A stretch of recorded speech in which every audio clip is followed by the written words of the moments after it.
after the session and after the race, and he said, well, you know, if I don't have any new bits, if I don't have any new parts, I've got the bike's still the same. We're going to get the same result. I think that was quite a point, and the same result means what that shot you just saw, that's because the bike part. the optic on Zarco's part. But it's like we've still got the, you know, the little bit of sucking of the teeth and thinking, yeah, well, we're going to need to run it through a few more tests. Yeah. We're going to need to get the Nakashima to test it. It's a traditional Japanese way. That's what we've seen. It's the way the Japanese manufacturers have done it for years, and it's worked up until the point of, well, you'd have to say what, 10, 15 years ago, the development, the way the European manufacturers have started to work, and then now The lights come out and we are on the way. The course is a fantastic start from the factory Ducati man. Well, look at Jorge Martin from the second row on the grid. He's going to get through, is he? On Vinales. No, Vinales strong on the front. Martin, Alex Rins looked like to me was not absolutely flying, was collected there. A horrible high side for Rins, but it's Bagnaia leading from Vinales in second place, and in third it's Jorge Martin. Fourth is Alex Marquez, and his brother Marc comes through early on. He's up into fourth place. Better start still even than yesterday. yeah, great start for Vinales, and he has good race pace, fast race pace all weekend, and he can get a little bit closer. This part of the track, Vinales is so much you can see there closing in on your leader. Yeah, yesterday he was stuck behind Alex Marquez for a little bit, but now he's got the leader in front. But here comes Jorge Martin, but he couldn't do that yesterday. Then we had a wobble in that corner on the first lap. Different story here today, side by side with Vinales, down towards the ball corner. But the championship leader is up into second. A brilliant first lap so far from Martin. Yeah, he's active pass at this point in the race, full tank of fuel. Tyres not fully up to temperature, but that medium foot tyre he knows he has to attack. The strong point for him is going to be the first few laps of this race. So they're going to come across the yellow flag in turn one when they get there, because that was awful for Alex Rins. A few dark clouds are right around, but we're told it's going to be okay for this race as Pecco Bagnaia starts to stretch out this part of the track.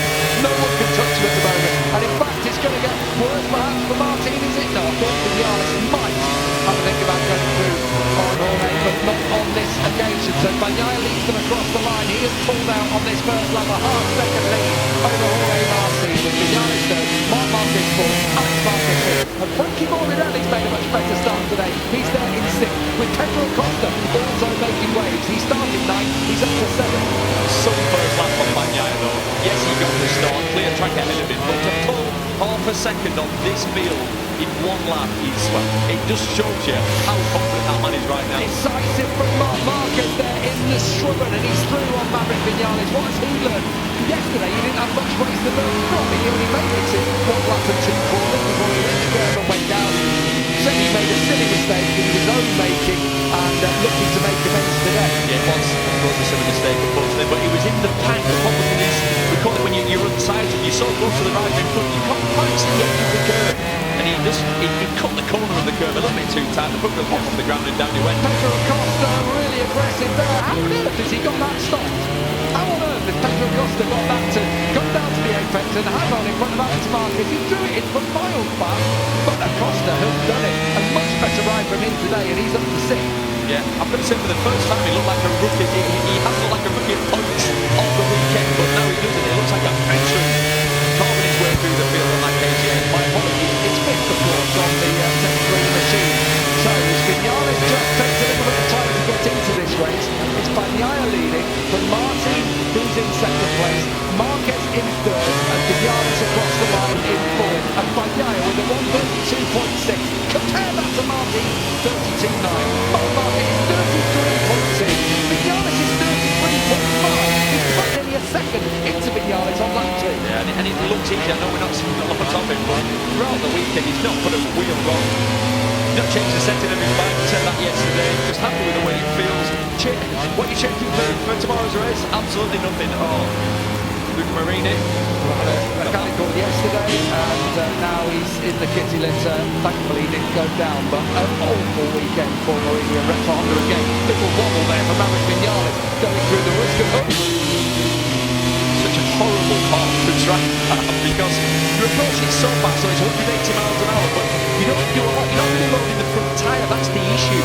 So you brake a little bit, you knock it back 2 gears, and then you go into turn 7. So you don't have the, it's almost like you don't have the full weight transfer.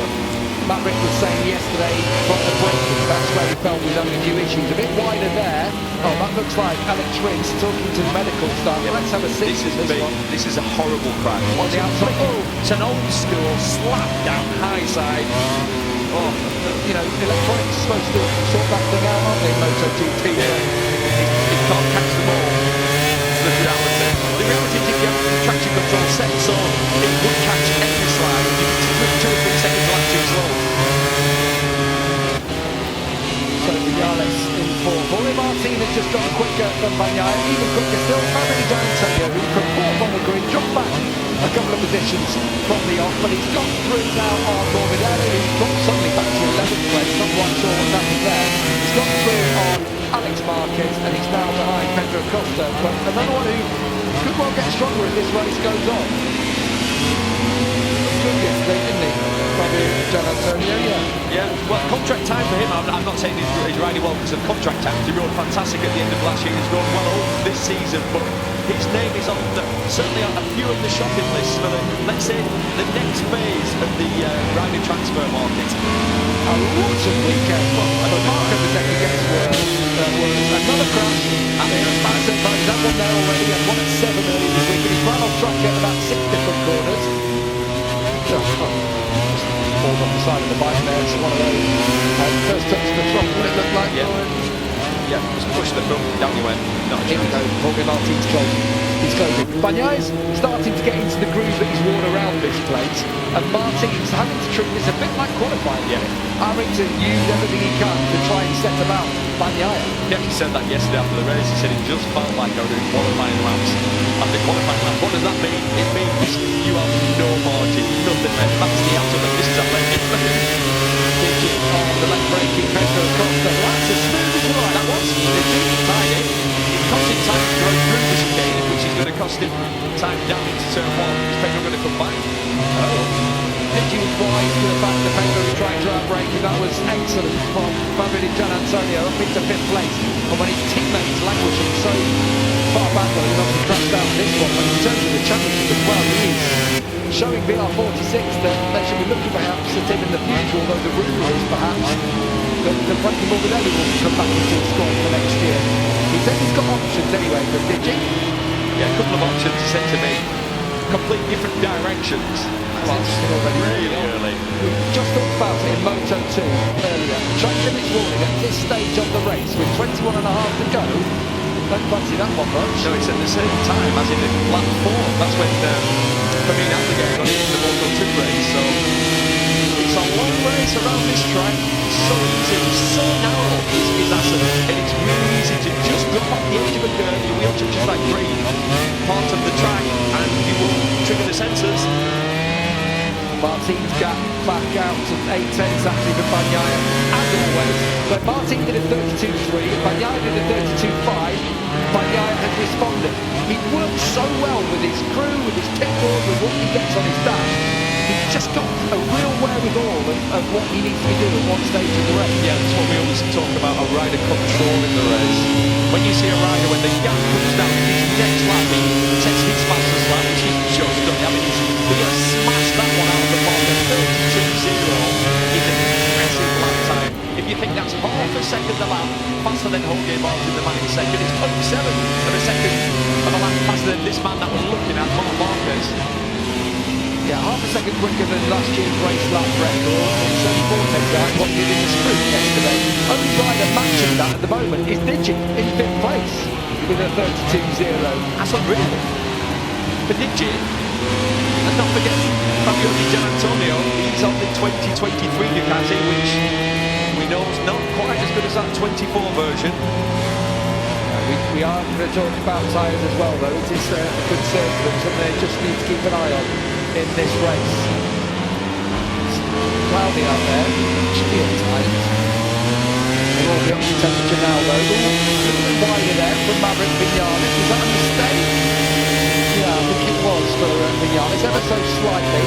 But this is the sector where he's strong. Yeah, really good. The bike works so well through here, brilliant. Vinales did Gian Antonio. This is what Vinales do. You know, he just gets a wobble on. He got too close there. That's a good example of the bike bumping. Turbulence of the bike in front, and he's made it nervous. And look at that. That's literally cost him. Not only has he not passed Marc Marquez, he's now lost the place to DJ. He will get the drive here. And he should get a lot of That was clever riding. He knew he got no speed through the chicane, so he knew he was a sitting duck. What did he do? Put right across. Actually, that wasn't a weird week. It wasn't dangerous. Smart riding. He talked about where with all and where the riding was behind you. Yeah, Marc Marquez would have known pretty much what he was doing. Now, what he's doing it again, actually, here. He's just parking the bike at the moment, not giving Vinales a chance. And now when we get to this part of the track, where he might have a little bit of an edge over the Prix in terms of the exit from the Strubben, he will take advantage. Fire it out and then get back to plan A of now closing the gap on Marc Marquez.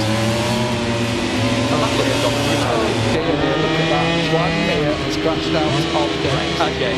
I spoke to Joanne yesterday, actually, after the session and after the race, and he said, well, you know, if I don't have any new bits, if I don't have any new parts, I've got the bike still the same, we're going to get the same result. I think that was quite pointy. And the same result means what that shot you just saw, that's picking the bike back up. You've got to, and I mean this, and I'm not trying to be funny, you've got to respect a rider that goes out in every race and crashes. What I mean by that is the limit of the bike is the limit of the bike, but, and it sounds stupid, but you can't set a better example to your team to say, look, I'm trying to stay with riders, this is what happens. If you want, I can ride round them, like Luca Marini's done in quite a few races this year, way off the bike in last place, or I can push and try my best to get the best result. So.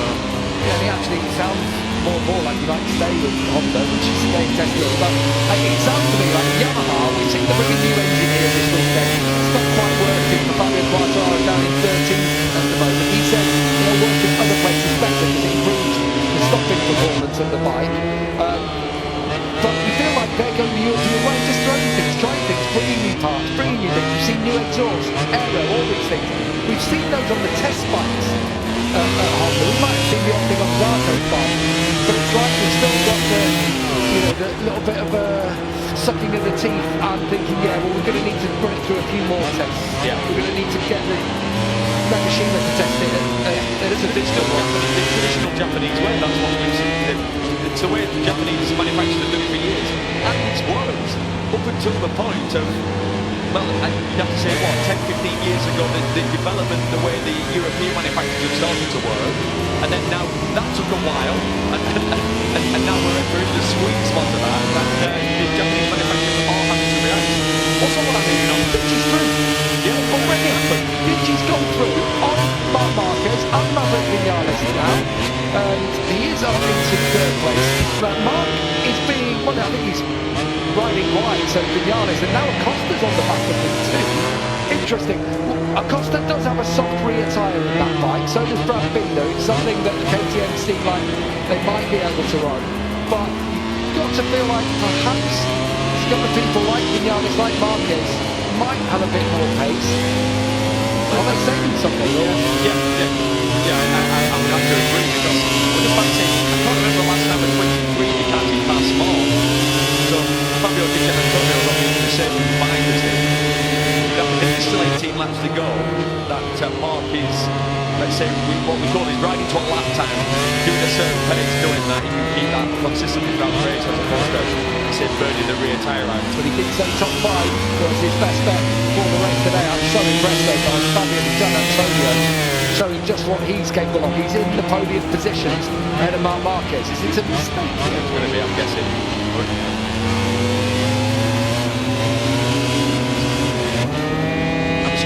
Back. He's pointed, yeah, he's to say, come on.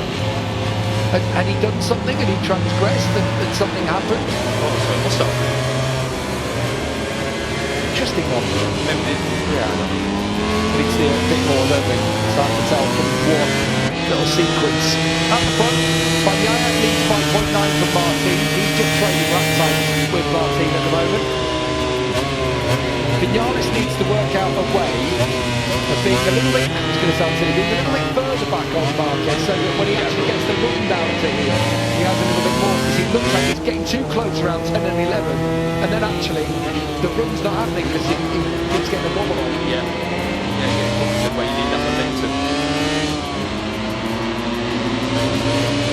Still 17 to go. Bagnaia for Martin, and then Prix 2.6 back. This is the battle for third place with Martin. As I said, 2.6 on the road.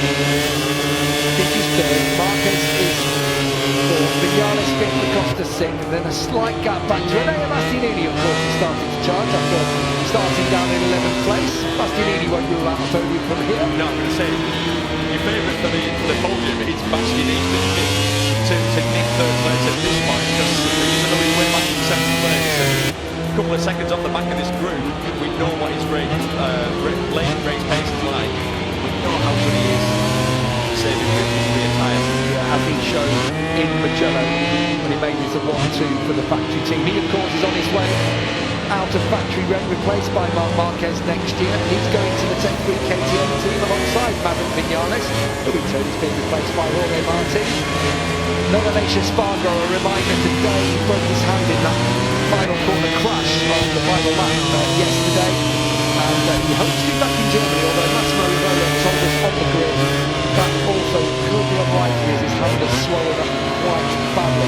No Lorenzo Savadori as well, who was cracked a couple of times, was frozen with his lumbar vertebra. So that's basically the sticky outy bits on his spine at the bottom. So we wish Lorenzo well as well. I've done that. Oh, awful. Yeah, that's not nice. And that's quite a long road to recovery. You can't sense it, can you? No, exactly. So you've literally not arrived, but that's like a month off the line. Pedro Bagnaia just second, he's back this lap with the race deal, a 1:32.015, and that's clearly the mark he set himself. Jorge Martin's done the same, a 32.0 as well. Oh, it's keeping him honest though, isn't it? I mean, the gap's up, it's up to a second, but he's still not comfortable with the second gap. That's where Bagnaia in the past, we've seen when he's in cruise control, I mean, I know I'm probably trying to make a story when there isn't one there, but we have seen Bagnaia, when everything's going smoothly, when everything's working for him, and it seems easy. Everything was okay with the helicopter there, I'm shocking a little bit. But that's when there have been mistakes in the past. The Jorge Martin will know that, and that's why he'll be doing all he can at this point. He's not quitting, keep him pushing, just hoping that he can force Francesco Bagnaia into a small mistake. Thankfully, I can tell you the helicopter is still flying. So Chris just, I think, the camera operator there, not able to follow the action. We're back with the shot from the Gert Zimmer tribune, the stand which overhangs this final chicane. And they've just watched Bagnaia come across the line from Jorge Martin with 15 laps to go in the Dutch TT in 2024. The roster of legends that Bagnaia is hoping to join today: Doohan, Agostini, Surtees and Duke. You get any more illustrative, really, as people who've taken a Premier Class treble 3 years on the bounce here. Some serious names there. You know, the thing, Pedro Bagnaia, I know when Susie spoke to him, he said, look, he's not thinking about next year. But one thing, I'm sure the way they'll have tried to sell into Marc Marquez being his teammate is didn't get the best of start, which is interesting. When Bagnaia's bike is pulling off the line like a dragster, you know, the Bastianini's not able to make up more positions at the start, because generally he's having to come back from his same position he qualified. Yeah. Conqueror's going to be disappointed. I was 22 seconds down at this point, still 3 laps to go, but down in 13th place. They tested last week, tried something with the engine, tried a new engine, which they said was, what he said was better, easier getting stopped, helped turning, but not really seen big advantage or any advantages here. Great lap times, as you would expect. Of laps, and the ones where they suddenly dips back in lap 23 is when Martin's responded, and all the rest he's taken time out. It's a seriously impressive run that Bagnaia has put together here. I think we're going to have a decent last lap though for third, because the battle for third, they're all getting closer. I'm looking at it on a different screen, the aerial view. Mark's closing in definitely on Vinales. And this man, well, the only negative to this man is for all the team sponsors that not the market wins. We've hardly seen Between Marc Marquez and Maverick Vinales, and that's Marc making time the only places that he can. And let's have a see now. We go down into likes the feeling. Right, sound of that. Looks like he's able to turn a little bit tighter there, but this is where we've seen Vinales strong all weekend, isn't it? It really worked so well. We look at that, you can see it really then accelerates away out of the corner. But how much he left its all momentum then. And then it easily left out the ball as well, then he's sort of passing the left hand corners. 5 minutes comes up for Jorge Martin. Don't transgress on the last lap now. Here we go. 1 to go. 2.8 miles for Pecco Bagnaia to etch his name in Assen history. Jorge Martin, damage limitation for him in second place. And Enea Bastianini looking to make it a clean sweep for the factory machine. Vinales had a traction this morning come up on that last lap. We go through the Otterbrücken. And then they'll turn round into the struggle for the final time. Digi's there. Is he close enough? Doesn't matter, is it? Not one's going to lunge anyway. Very different, that would be messy. So here comes Marc Marquez now. He's trying to find a way through. Has he got enough drive to get underneath Vinales into one of these? This is where he's strong, actually. Yeah, Mark's going to have a chance into turn 8. So this is 7. The wider shot over here. Here we go into turn 8. No, I think that might have been his only chance now, because Vinales is pretty good through the rest of the track. Someone's gone down. Yeah, he's got a fight with Acosta, I think. Yeah, Pedro Acosta. So, all on his own as well. Ooh, and that's a fast one. Is that turn 7? I think it is, isn't it? Great. Right, I bet that's him backing off. It seems forward, now he's back off, and you don't find the downforce he used to.